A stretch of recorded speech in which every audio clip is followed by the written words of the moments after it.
before we get started here, let's come back to the terms of reality for a second of now what we're facing.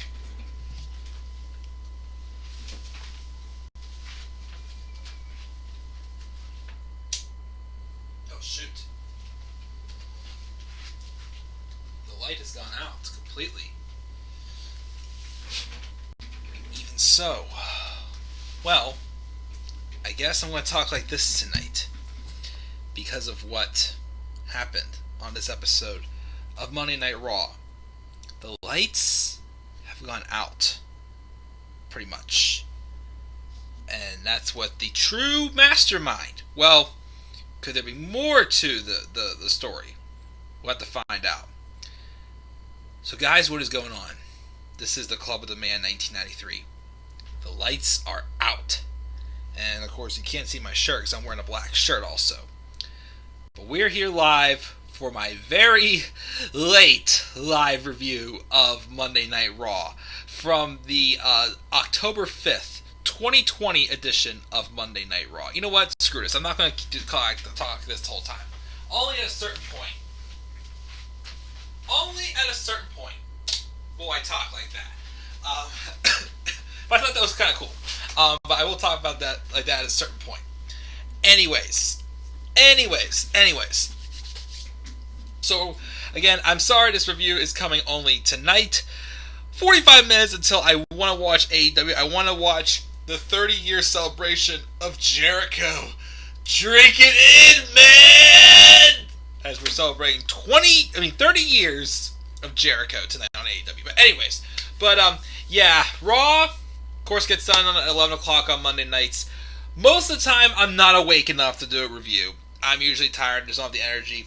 And yesterday at work, I felt like a ton of customers literally wore the last of my brain cells off. That's how rough a day of work I had. So yesterday, I literally needed to lay down and just relax. I did nothing yesterday, except actually catch up on NXT UK. That's all I did yesterday. I just relaxed and whatnot. So I'm here tonight to review Raw. I have a turn alert coming later on, of course, based off of what happened on this episode of Raw. Just one. There's a second one that I'm pretty sure is accurate, but I'm just waiting just to be safe, because you never know. There could be a swerve to it. Who knows? I'm just overthinking, because once again, it's WWE. They're not going to really think of that great ideas. This Raw intrigued me. Was it great? No. Was it horrible? No. But there was still some intriguing. Some stuff that let me go, interesting. Very interesting. Well, not completely that interesting to me. But some stuff I'm like, caught my attention. Gave me a, what? Or, ooh, yeah! Especially in that women's tag title match. Ruby Riott, I hope you're okay. But we're going to go through this pretty quickly. Not everything is a huge talking point on this show, but we'll get into this show. Also, I will announce also here, I'm not going to be able to do a preview and predictions for the draft on Friday. I just don't think there's really that many interesting, changes that happen right now with the draft, being honest. A lot of people are super directionalist and even switch over from one show to the other. I'm just like, I'm not feeling it for many superstars. And of course, because of Roman Reigns' heel turn, there are some superstars who are on SmackDown that I want to stay on SmackDown, just so they can have a match with Roman, like Daniel Bryan or AJ Styles or Matt Riddle and a couple others on SmackDown that I want to see have a match with Roman. I don't want to see him go over to Raw and miss out on an opportunity, in my opinion. Anyways. So yeah, let's check the live chat and roll this. But yeah, I'm sorry this review is late again. I didn't feel it last night. I was burned out completely. But let's talk about this. So first, we got J.R. Campbell saying, what's up? Tyler did this Backlash review. I look a member of Retribution. Well, that's kind of what I was going with, which, of course, I will do that again later on in the show. And then, of course, Tyler kept his word on not watching Raw. And you stick with that all you want, Tyler. But there was some stuff we can talk about a little bit on the show. So, let's start off with, of course, once again, we're at the WWE ThunderDome. And let's hope that this doesn't give me hiccups again. Hopefully this doesn't give me hiccups again. As I say, we are still on the road to. Is this right? No hiccups. Hell in a Cell. Felt it pushing there a little bit, but I'm good. I'm getting old, guys, and probably can't do it as good as I used to. Anyways, so we open up with this promo that Randy Orton cut. Doesn't remember much about the ambulance ride Clash of Champions. He remembers the match, though, being attacked by the Legends, and for being punted in the head by Drew McIntyre. But of course, referencing Newton's laws of motion, saying there was an equal and opposite reaction. And of course, after the Legends action at Clash of Champions, he gave them an action on Raw. He talked about beating down the Legends in the dark room, and he's not done until he takes the title from Drew McIntyre. Drew wants to cement his legacy, do it by facing him inside Hell in a Cell.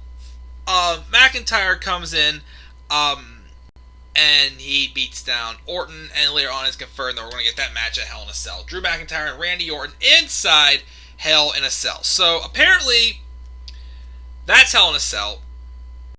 I think Roman and Jay is inside Hell in a Cell, which I think that should be more of like an I Quit match or anything. But now we're also probably getting Sasha and Bayley inside Hell in a Cell. Are we in 3 Hell in a Cell matches? No. We don't need 3 Hell in a Cell matches. Orton McIntyre inside Hell in a Cell. It could be good, but again, this story's run its course. It's run its course. McIntyre's beaten Orton twice. And I get the idea of like, well, I'm Randy Orton. I can get a title match whenever I want, whatnot. Okay. But it's like, it'll be the same excuse next time. And the next time. And the next time. And the next time. And the next time. And the next time. And it's just like, Orton, you're awesome, man. But sorry, you lost twice. And the last match had a fitting conclusion. So, like, and another match is like, I want to care because them inside Hell in a Cell could be good, but I don't want to care at the same time also because I'm just like, I don't care. It's like, this is why we're doing this a third time, and McIntyre's already beaten him twice. And if the story's kind of, run its course, in my opinion. So, who knows? Yep. Let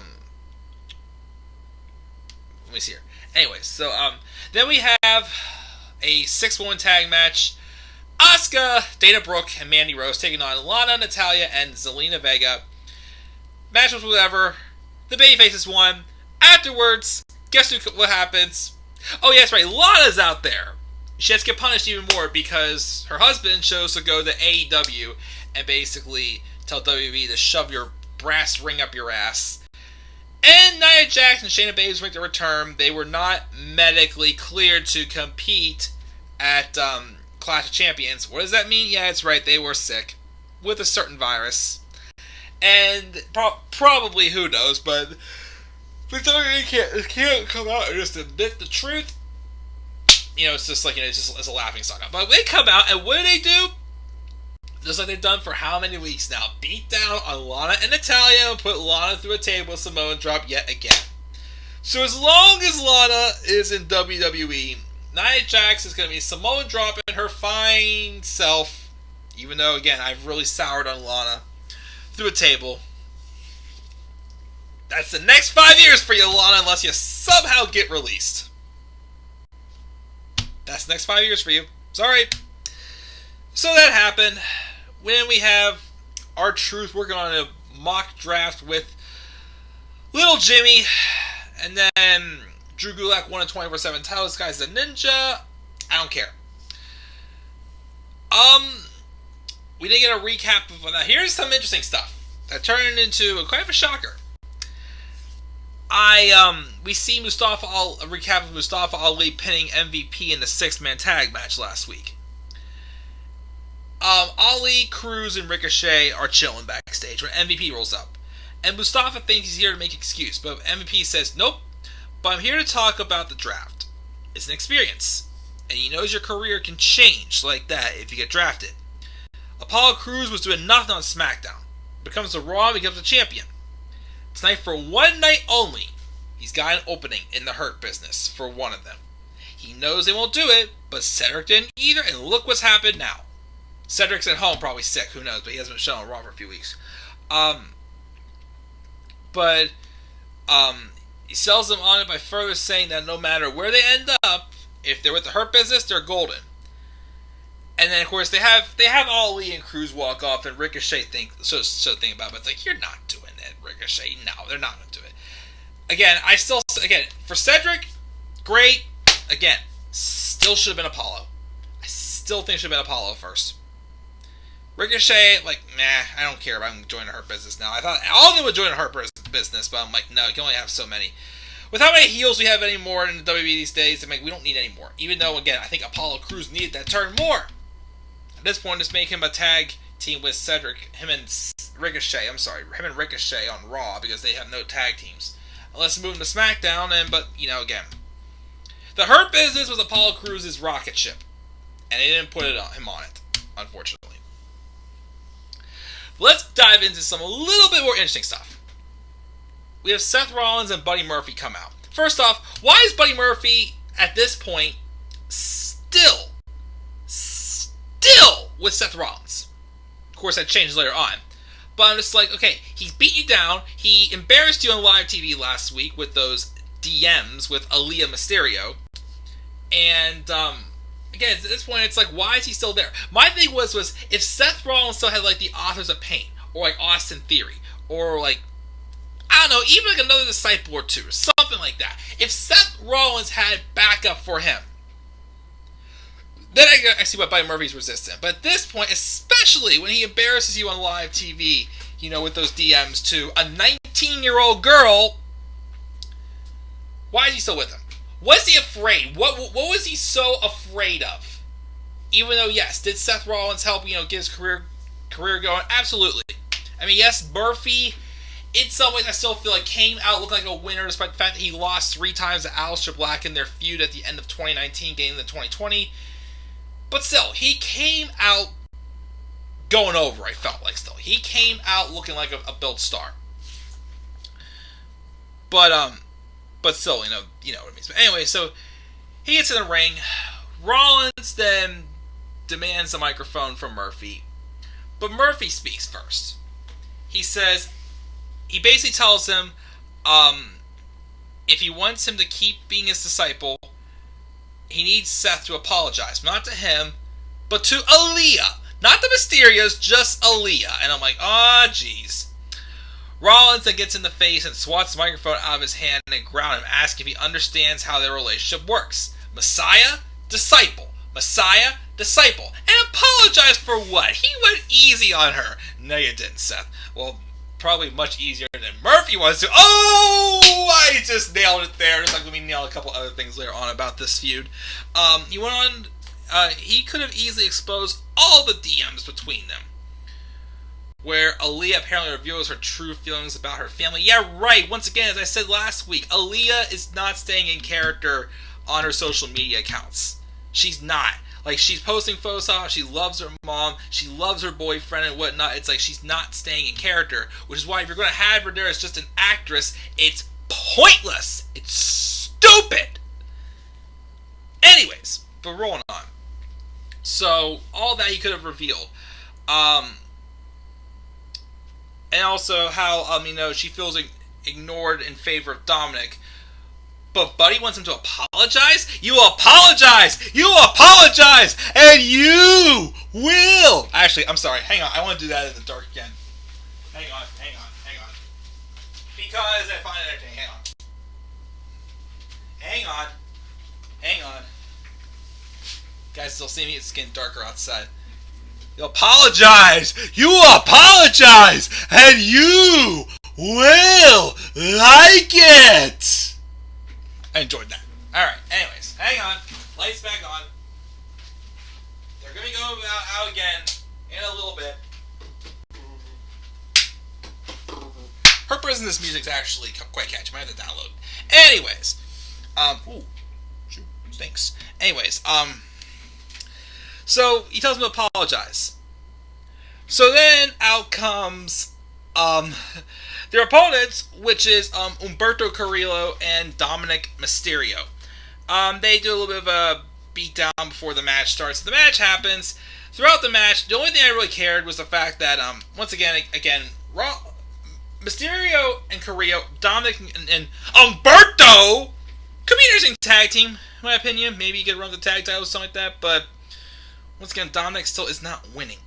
He's great in the ring, yes, but he didn't get his comeuppance on Seth. So why are we transferring the story being about Dominic getting over as a wrestler to Aaliyah getting over as an actress? Like, why is it all about Aaliyah now? And Dominic is like in the shadow now of this. It's stupid. Anyways, so they had to get Aaliyah Mysterio involved in this, as I keep saying. So throughout the match, Seth Rollins is waving off Murphy, saying, "No, I got this. I got this." And Murphy got involved. The Rollins got pissed that happened, but it led to Murphy getting the pinfall victory by pinning Humberto Carrillo with the jumping knee strike. And he walks away from Seth Rollins afterwards. Oh, and then backstage we have Braun Strowman rolling up saying he knows Raw Underground isn't happening tonight. Is it happening again? I don't know. But he wants a match for his trouble. And Pierce says, "I can't give you a sanctioned match because you're a SmackDown superstar." But he'll wrestle him up an unsanctioned exhibition match. An exhibition match. And Braun's like, "Okay, I'm fine with that." I'm like, so why is Braun Strowman coming over to Raw to take out his anger? His random anger that just makes him look like a freaking crybaby. That's all of it. Anytime Braun Strowman loses, he runs roughshod, but he's supposed to be a babyface. Even though they've been making him like more of like a heel, and I still don't know if he's officially a heel yet or not. So at this point, I'm like, Braun Strowman has only been on Raw ever since he lost the Universal Championship and lost the Triple Threat at Payback. So it's pretty obvious Braun Strowman's coming back to SmackDown. He is, and he's probably going to feud with Keith Lee. And even though I hated part of what they did with the match, but we'll get to that in a second, it's still stupid. But again, just turn Braun Strowman heel. Just turn him heel. I know 2 years ago I hated when they did it for briefly a feud with Roman, but now it's like turn him heel. Turn him heel. He's made himself stale again. Well, not 100% his fault, but still, in some ways, who knows. So yeah, so we have that getting ready for that match. Buddy Murphy was backstage ripping off the tape when Seth Rollins rolls up and starts yelling at him more. He refused to apologize, says they both know that actually Buddy needs to apologize to him. I'll get back to you momentarily. Buddy needs to apologize to him. In fact, he wants to keep being his disciple. He'll wait till 10 p.m. tonight.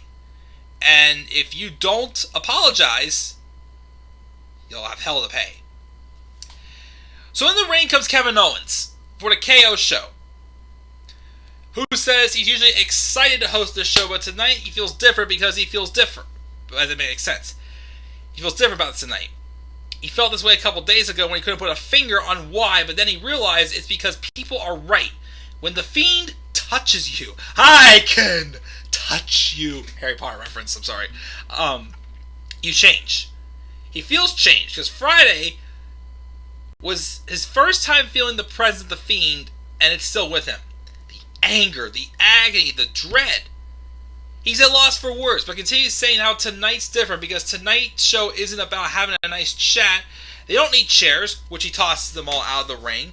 And tonight, the show is about the replay of the Fiend showing up on SmackDown, but then he says that he talks about feeling that mandible claw. The only thing he cares about right now is Bray Wyatt coming down to have a chat. But instead, they have Bray Wyatt appear on the Firefly Funhouse.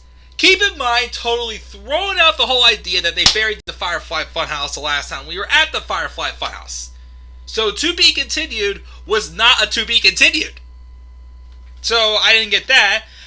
But Bray Wyatt appears, waving, going, "Hi, Kev! How are you, buddy? It's nice to meet you." And to be on the show. That's what friends do. He talks about how friends do all things together, including burying bodies, and the Pump House chime in worrying about being separated in the draft, but then Bray says friends stick together. He's just singing a song about friendship with the pals, but it always cuts him off and says, we're not friends. They could have been, and they could have had a great time together, until he attacked him on Friday. So then Bray gets all serious and says, "This Friday on SmackDown, you will know." And of course, what's up with him and Alexa Bliss? Only he knows. And then of course he says, "Bye, Kev. I'll see you on Friday. Bye." And Owen's like, "Okay, if you're not gonna give me answers, I'm gonna come looking for you." So basically, he's gonna go to the Firefly Funhouse until Aleister Black comes out of nowhere. Hits a black mass. So I was afraid to take away the black mass whenever he didn't do it against Owens last week, but he hit the black mass. So I'm like, "Whoo!" I didn't take that away, and he sits down like he would normally do. So that's a relieving sign, but I gotta see more of this Aleister Black heel character in order to, actually care again. Who knows, though? So, we have Drew McIntyre getting interviewed backstage, because we got a recap of, no, not that. Anyway, so, Drew McIntyre's interviewed backstage, basically saying he accepts Orton's challenge for Hell in a Cell. Okay. Then we have, now, before we get into this match with Braun Strowman and Keith Lee began, before that happened, they said, the announcer says, this match is an exhibition match. It does not count towards your wins and loss record. Whoa, whoa, whoa, whoa, whoa. Whoa! Whoa! Whoa! Whoa! Whoa! Whoa! Whoa! What wins and loss record? Do wins and losses actually matter now all of a sudden in WWE? Or is that Vince McMahon just thinking of some random shit, rolling it off his tongue, and, yeah. So what I said, I'm like, bullcrap. So Keith Lee comes out, the match is just two, bumps, gets outside the ring. Braun Strowman felt like he was outside the ring for like 2 seconds when the referee called for the bell, called a double countout. So another Keith Lee match thrown out the window. I hated that. But afterwards, they had Strowman being the choo-choo train among men and just drives Lee through the barricade, and then Lee gets up, they brawl on the stage, he throws Strowman to an LED board, and he just spears himself off the stage to a table. That was cool. To me, that was it felt like they were trying to accomplish what Lee and T-Bar accomplished a year ago in their first one-on-one match on NXT. Just a freaking hose fight or whatnot, making us want to see the match again. Did they accomplish that after the match? Yes. During the match, no. The match was a waste. The brawl afterwards was nice. So, yeah, move Braun Strowman to Raw, have him and Keith Lee feud. Have that be a way to put over Keith Lee in a big way. Braun Strowman, when you first started getting your singles push, Big Show put you over big time. Now it's your turn to put over Keith Lee. And start rebuilding yourself again in some ways, because you are so flat as hell right now. I'm sorry. Love you, Strowman, but you need something else. So, that's that. Then, we're going to get another vignette of Bianca Belair just being the smartest EST in trivia. Again, to have her wrestle, quit doing these vignettes. She's been wrestling ages ago. Let me see here. We have R-Truth. We have something where R-Truth and Tozawa were brawling backstage with each other again. Tozawa came out of a garbage can or something like that, and then the three of them were brawling inside of a dumpster. It was stupid, but R-Truth came out of the dumpster with the 24/7 title back. Who cares? Then we have the Hurt Business come out again, and the Hurt Business came out, had an official announcement. He wants to clear some things up. Last week, Cruz, Ali, and Ricochet did beat them. They won, but they never win the fight. They're so talented that he's offered them a spot in the Hurt Business, but their win would not have happened without interfering of Retribution. He wants to make it very clear, if they want to run around and play tough, they're going to learn to fold when they see the black and gold. And then the babyfaces come out, and Ricochet turns him down, says some stuff about LeBron and whatnot, and then they just say, and MVP's instructs Lashley and Shelton Benjamin to have this match, but punish Ricochet the most. And yeah, they didn't really do that to Ricochet. They just had this normal wrestling match with Ricochet, the Hurt Business win with the Hurt Lock from Bobby Lashley having Apollo Crews tap out again. So the rest of the babyfaces come to the ring and pull Crews to safety, but that wasn't it from the Hurt Business.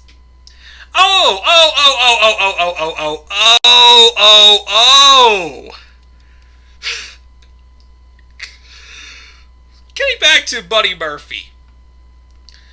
We have this backstage segment. Murphy's walking around. He has 20 more minutes to apologize to Seth Rollins or meet him in the ring at 10 o'clock and have hell to pay.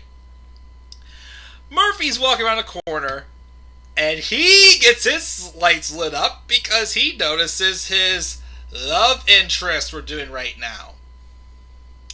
Look, I'm sorry that I'm ripping so much on Aaliyah Mysterio. I don't hate Aaliyah. You know, hey, she's 19 years old. I mean, I feel weird saying this. She's probably 9 years young, 8 years younger than me, probably like that. Who knows? Won't deny she's a very attractive young woman. I will not deny that at all whatsoever.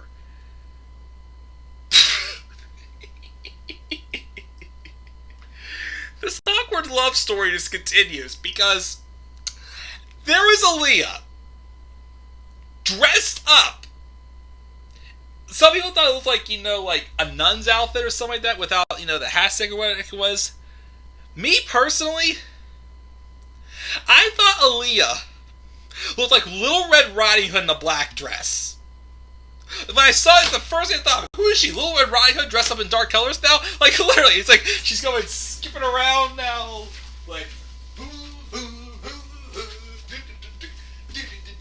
Into the woods, the grandma's house, whatever the heck that one movie was, that Into the Woods was, I saw a couple years ago with my ex. But yeah, Aaliyah Mysterio, I thought looked like Little Red Riding Hood in a black dress. And I'm like, so you're continuing to make this awkward love story with Buddy Murphy and Aaliyah Mysterio, and you're emphasizing more that she's still a kid.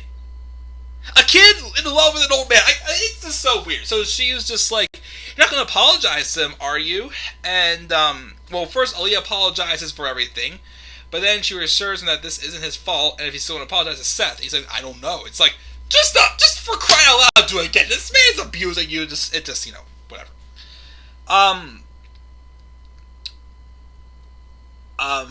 Okay, so before we go on to, the best stuff, let's check the live chat. Well, some more good stuff.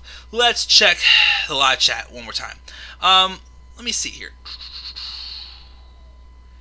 Get rid of Hell in a Cell as a pay-per-view. I agree. And why is Lana still here? Exactly. But she chose to stay. Hey, Lauren, shout Raw's joke. Did Little Jimmy win the 24/7 title? Some archers from our truth are our truth's truth. Again, at some point, Little Jimmy has to win the 24/7 title, even though I don't care about it. If you guys open together, don't be back together next week. Seth and Murphy. It's finally over. Just end this feud, Reyes and Seth. I agree. Keith Lee is absolutely glorious. Yes. What's the first time I seen you smile about Raw or SmackDown? I'm not sure what you said about that. Anyways, so let's roll into this part now. Let's talk about this. We have about almost a little under 20 minutes till AEW. So, anyway, so it gets to 10 o'clock. Well, first, before we have that, we have Mustafa Ali alone, running into the Hurt Business, saying he's going to be alone tonight. But he doesn't want MVP to be alone. He wants to take care of Lashley, Benjamin Lashley, too. When he said that, first, okay, since Ali pinned MVP last week, he's probably going to be now the one to challenge Bobby Lashley at Hell in a Cell. I thought maybe they would do Bobby Lashley and Keith Lee, but I guess doing Keith Lee and Braun Strowman instead, which is fine with me. So I guess I'm thinking at this point, okay, it might be, well, it still could be, even though the dynamics could be different now. But Mustafa Ali basically just says he wants the Hurt Business out there, but he's going to be alone. Anyways, Seth Rollins comes out, then comes Buddy Murphy. Seth lectures to him, he doesn't expect big production, he just wants his apology. Short and sweet. He won't apologize. He's like, apologize! Apologize! Apologize! You will apologize, and you will like it! And then finally he pushes Murphy, and then Murphy snaps, and he starts beating him down. He then grabs a kendo stick and starts whooping Rollins' ass, and Rollins like, no, Aaliyah, I'm sorry! And then Murphy's begging him to apologize to Aaliyah. Just Aaliyah! Why freaking Aaliyah? Why just Aaliyah? This is much more than just Aaliyah! Which is why I'm still resisting on calling this a face turn for Buddy Murphy, because he's only giving a shit about Aaliyah, not the rest of the freaking Mysterios. Anyways, so Rollins finally says, I'm sorry, Aaliyah, I'm sorry! So Murphy, though, stops beating him down, and then Rollins gouges his eyes out and starts whooping him with a kendo stick. He goes for a chair, and then back in the ring, there's Aaliyah protecting Buddy Murphy, saying, no, don't do this! The Mysterios come out, they're like, Aaliyah, why'd you come out here? Basically, she could have gotten smashed with a chair by Seth Rollins. So then they walk away, but Aaliyah keeps looking at Buddy Murphy. I'm like, what the heck has made you love this man when 2 or 3 weeks ago you were beating him down with a kendo stick? And you're showing up here looking like Little Red Riding Hood in a black dress. So we finally got the turn, though. Again, I've heard rumors that Seth Rollins wants to take some time off whenever, it gets closer to Becky Lynch becoming a mommy, and of course him being a daddy. So this could be a storyline to write Seth Rollins off by having, Buddy Murphy get his comeuppance against him. I mean, if they want to do a match at Hell in a Cell, cool. I think that could be a good match. The thing is, though, is this going to lead to, a complete face turn for Murphy? Because I'm not going to consider Buddy Murphy probably completely a face until the Mysterios kind of gain that respect for him. Because unless you never know, they could make him and Aaliyah like a heel power couple or something like that. But oh gosh, again, it still just makes me sick. It just does not work. Aaliyah Mysterio is just not meant to be a WWE love interest, or I don't know. It just makes no sense. But so we got that, but there's still some positives come out of it. Again, it's not as bad as I keep thinking it is, but it's still kind of cringeworthy to me.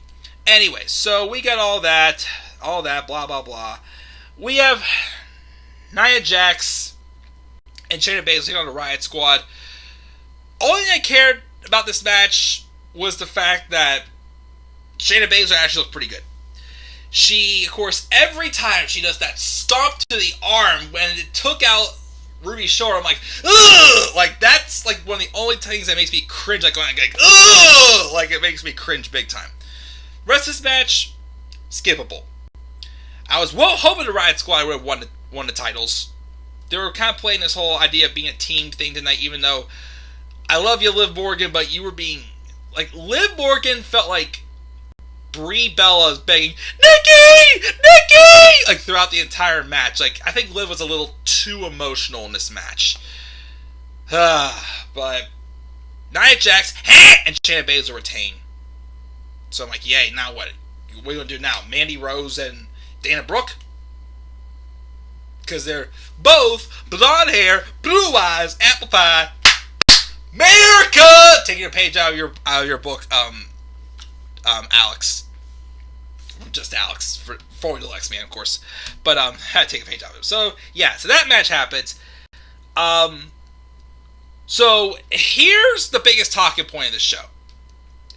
So, we had the match with Mustafa Ali and MVP. Where Mustafa Ali said, I'm coming out there alone.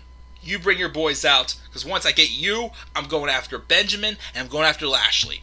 Which, again, maybe you think they're setting up for Ali and Lashley for the United States Championship. I didn't expect Retribution on the show this week. Because I heard that they had to quarantine for 2 weeks because neither of them had it. But I guess they were with someone who got exposed to the virus. So the match, I don't remember what happened. But then, of course, let's change it up here a little bit. Let's return back to what I was doing before. And let's turn them out!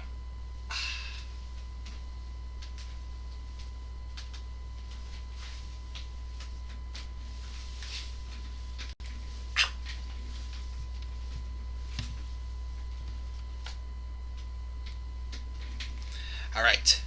So the lights go out, start flickering, and then we see the Retribution logo appearing everywhere. Retribution come out as the Hurt Business had surrounded what's it called?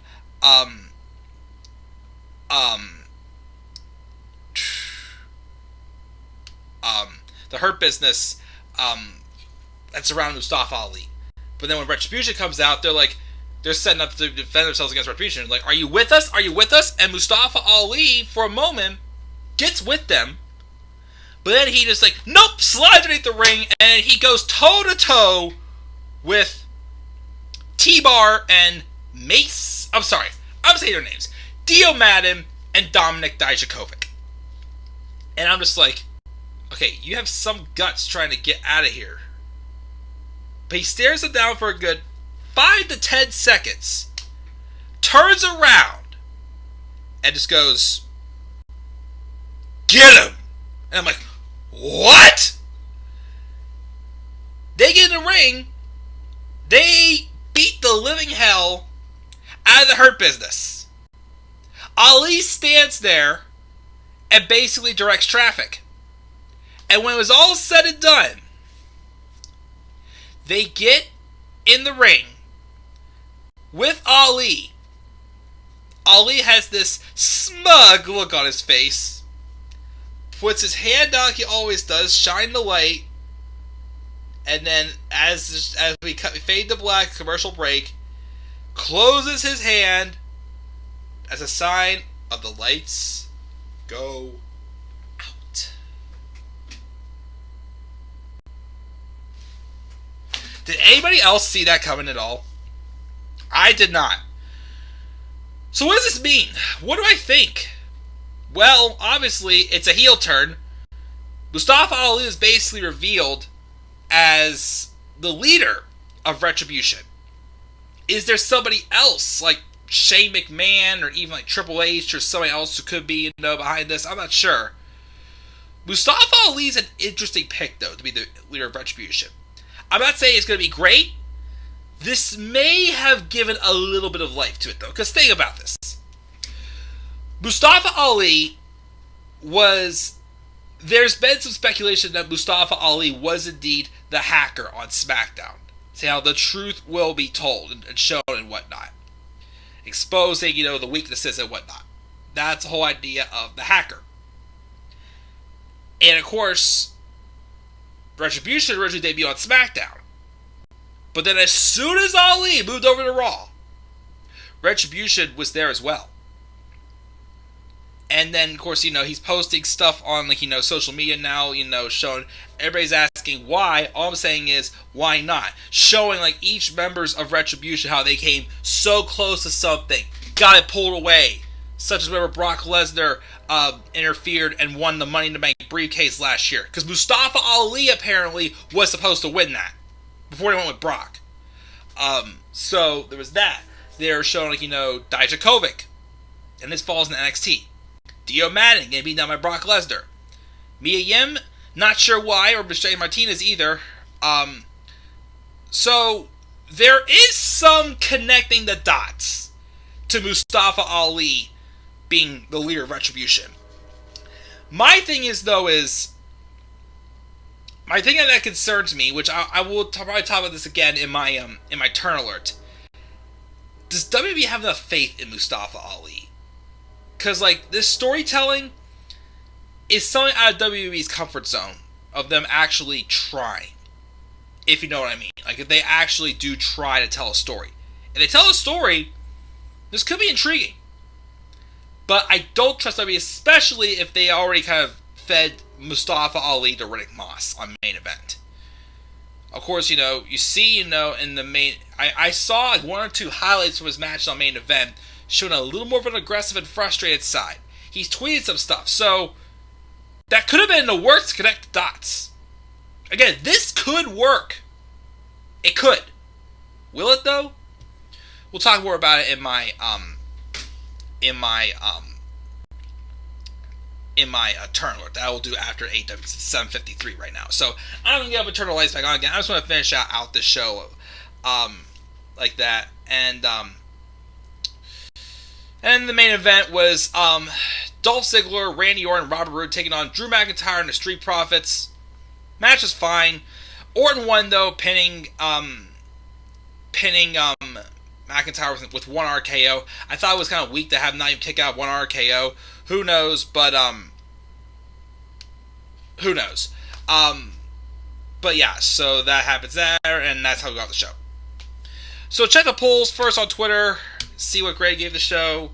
3 people voted. 1 person said A, 1 person said B. Nobody said C, and 1 person said D or lower. I'm giving this a C+.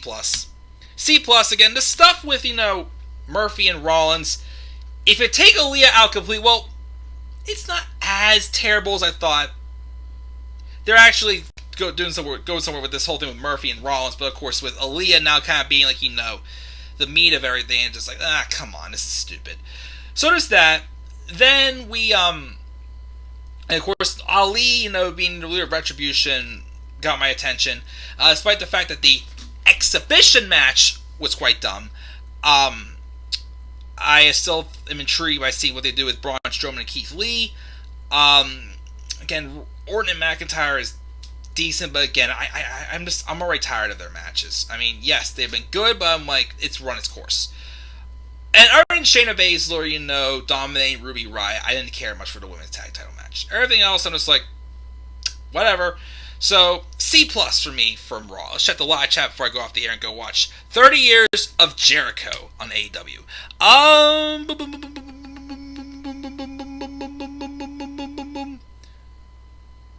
I meant to say when you smiled about Murphy, which I do love Murphy, but again, I just don't get this thing with him and Aaliyah. Love stories are dumb. WWE cannot write them right correct. Maybe they're going to have a wedding angle. Jeez. I don't need... No. Please, I'm sorry, man. Not a wedding angle, please. No, thank you.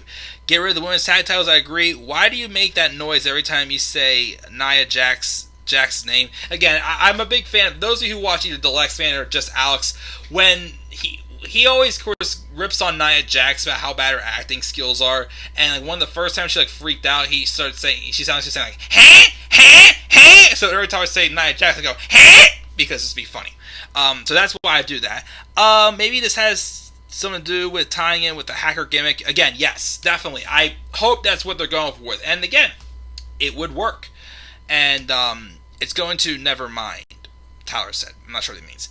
That's going to do it, guys. Again, there's 4 minutes before AEW comes on. I want to watch that. I have other stuff I want to do. I'm going to do a turn alert tonight and try to do an AEW review tonight. I don't want to fall behind again. I'm sorry, guys, but I just felt burned out. Next week, though, I'm on vacation. I'm taking a week. I have a week off from work. I'm taking a vacation. I'm going to see friends or stuff, have fun. But, of course, I'll probably have more energy next week. So, we'll see. So, guys, the lights are out, but I'll be back up here later on. But so, what are your thoughts, guys, on this episode of Raw? I gave it a C+. Leave your thoughts down in the comment section below. Slap a like on the video. Subscribe or comment to my channel. And follow me on Twitter at DemandAir193. But this time, instead of me saying peace out, I'm going to be saying the lights are slowly going